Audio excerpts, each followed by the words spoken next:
Hi, this is Laura Holyoke, and I have a PowerPoint for you introducing programs, what they are, program planning, what it is, and then I'm also going to go over your knowledge blog assignment and your program plan assignment. So I want to talk a minute about programs and program planning. Programs are usually associated with nonprofit organizations. Places like schools and, well, almost any nonprofit organization usually has a program that backs it up, as well as grants are usually defined in terms of programs of what a grant will do. So it's usually need-based, and it usually involves a goal-oriented process. So a definition of program planning is an organized process through which a set of coordinated activities or interventions is developed to address and facilitate change in some or all of the identified problems. To look at the need, to address a need. There's several different program planning approaches and models. I'm going to go over them quickly so you know what they are out there. And this is also the reason why I don't use a textbook in our class, is because there are texts written on specific program planning approaches and program planning models. In general, program planning it consists of at least the following. So a traditional model consists of steps, stages, elements, decision points, or clusters. There's usually a logical connection between the steps, and it includes at least 4 steps. These 4 steps, basic steps, include establishing the program need, to plan the program, to implement the program, and then evaluate the program. So you see that we'll be doing each one of these in our assignments here, except for implementing the program. So one of the approaches to program planning is a political negotiation approach. This is a little bit like what it sounds. Political is making sure that everybody, all the stakeholders, are at the table, and they work out their interests, if there are any conflicts of interest that they have at that table. It's usually power and negotiation among the interest groups, and oftentimes the target audience for that has the need may or may not be at the table. So it usually involves complex organizational situations. It involves and takes into account a culture, the traditions, interest, and structure can influence planners' works. Complex contexts also make steps difficult prescribed by a traditional approach. Hence, there are other approaches that we're going to talk about. One of the approaches is called an integrative approach. So again, this has multiple steps or elements.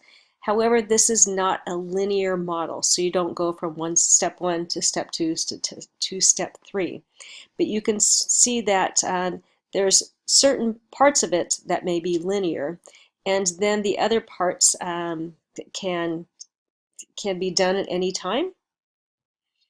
It suggests that planners select steps or more compatible with their context or style, so they bring in whatever works for them. So why use planning models? First of all, your resources are used more efficiently because these include people, time, and money, and these should all be laid out in a program planning model. It also provides guidance for continuing action. So now that we've done this, what do we do next? It fosters teamwork because people's roles and responsibilities should be clearly laid out. It's more effective for supervision and control because it has a process. It identifies a process. And then it develops better programs and evaluations. So models dictate proactive thinking instead of reactive thinking and actions. Why are they not used? First of all, time pressures. We don't have time to plan this out. We have the money right now. Let's roll with it. It may be organizational climate, that we don't really do things that way around here. Yeah, we don't use a model, so we have our own approach. It could be lack of knowledge about models, and it could be that the belief that models are too confining, and that may have people and organizations feel like they have to follow a prescribed approach. So a program is a set of planned and I don't know why I can't say this word, anyway, activities. It's a cohesive arrangement of information, activities, services, or resources. It identifies how the program should bring about desired change. These are activities. So the activities or the interventions that the program has planned should bring the change that we want. And then defining the components of the program, you need to look at the context, the goals, and then the methods or plan of the program. How are you going to go about doing it? I want to take a minute to go over the difference between programs and projects. So programs are a series of projects that in aggregate achieve an overarching set of objectives. Sometimes programs are encased in portfolios, which is the example that you see here. So portfolio A has projects and a portfolio B, and these portfolios can be made up of programs, and programs have projects within them. So the difference is driven by scope and scale.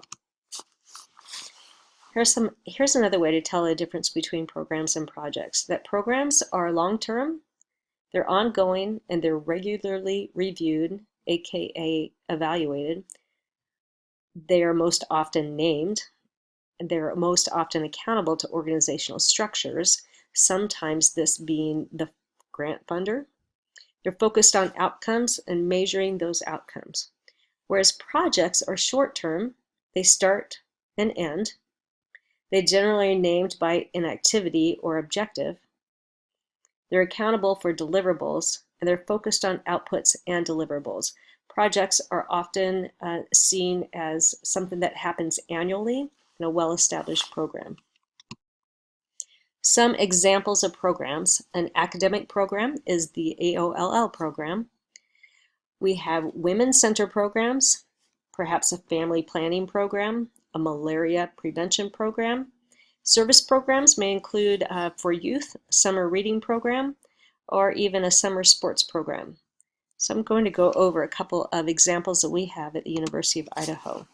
The first one is the University of Idaho Women's Center. Their mission is to promote and advocate for general equity on campus and in the community through programs and services that educate and support all individuals in building an inclusive and compassionate society. One of their objectives is to learn about and help address important issues, including gender, pay equity, women's reproductive health, and so on. Some project examples, and these are termed as events on the Women's Center website, are the F-Word Live Poetry Slam, the Vagina Monologues, the LunaFest Women's Film Festival, and the Virginia Woolf Distinguished Service Awards. You'll note that all of these, I believe, are annual projects or events. Another example of a program is our University of Idaho Outdoor Program. It's a nonprofit service organization dedicated to providing the university community with education and resources for wilderness-based, human-powered, environmentally sound activities. We promote teamwork, leadership, and growth through outdoor adventure experiences. Some of their services and activities, aka projects, are rental equipment, trips and activities, trip planning assistance, and outdoor information and resources. So for your first knowledge blog assignment, you are going to identify an existing program, not the one that you're planning for this class, but like the examples listed above. So something like the U of I Women's Center or Outdoor Program.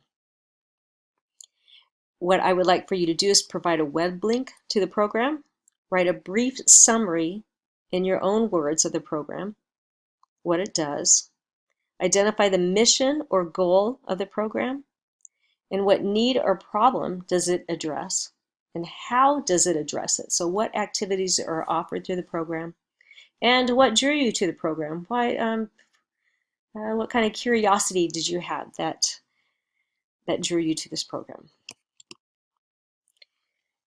For your program planning assignment, this is what I would like for you to do. Y'all are going to design a personal improvement program. So you need to think about what's the goal of your program. And you may ask yourself, what do I want to achieve in 3 to 5 years? What do I want to know, or what's the life that I would like to be living in 3 to 5 years? That's your goal. So then you will also address the problems or needs in order to get to this goal. So you may want to assess the areas that you would like to improve.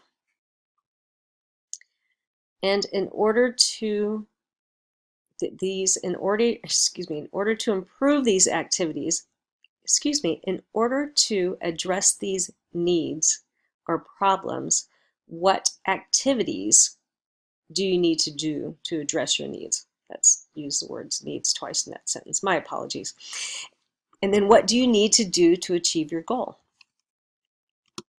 So I did a quick example, and then I cut this back because it got really long. So the introduction to your program, describe your program and what it is intended to do. So the title of my program would be Holyoke's Mindful Journey to Full Professor. And this program will address how I can mindfully get promoted to full professor in 3 years. So that's my overarching goal mission. The identified need or problem.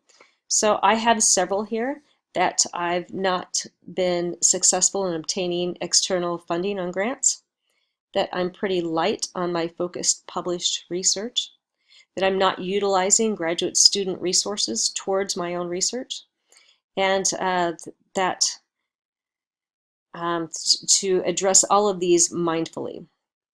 So my program goal and objectives, the goal is promotion to full professor. My objectives, so that will lead me to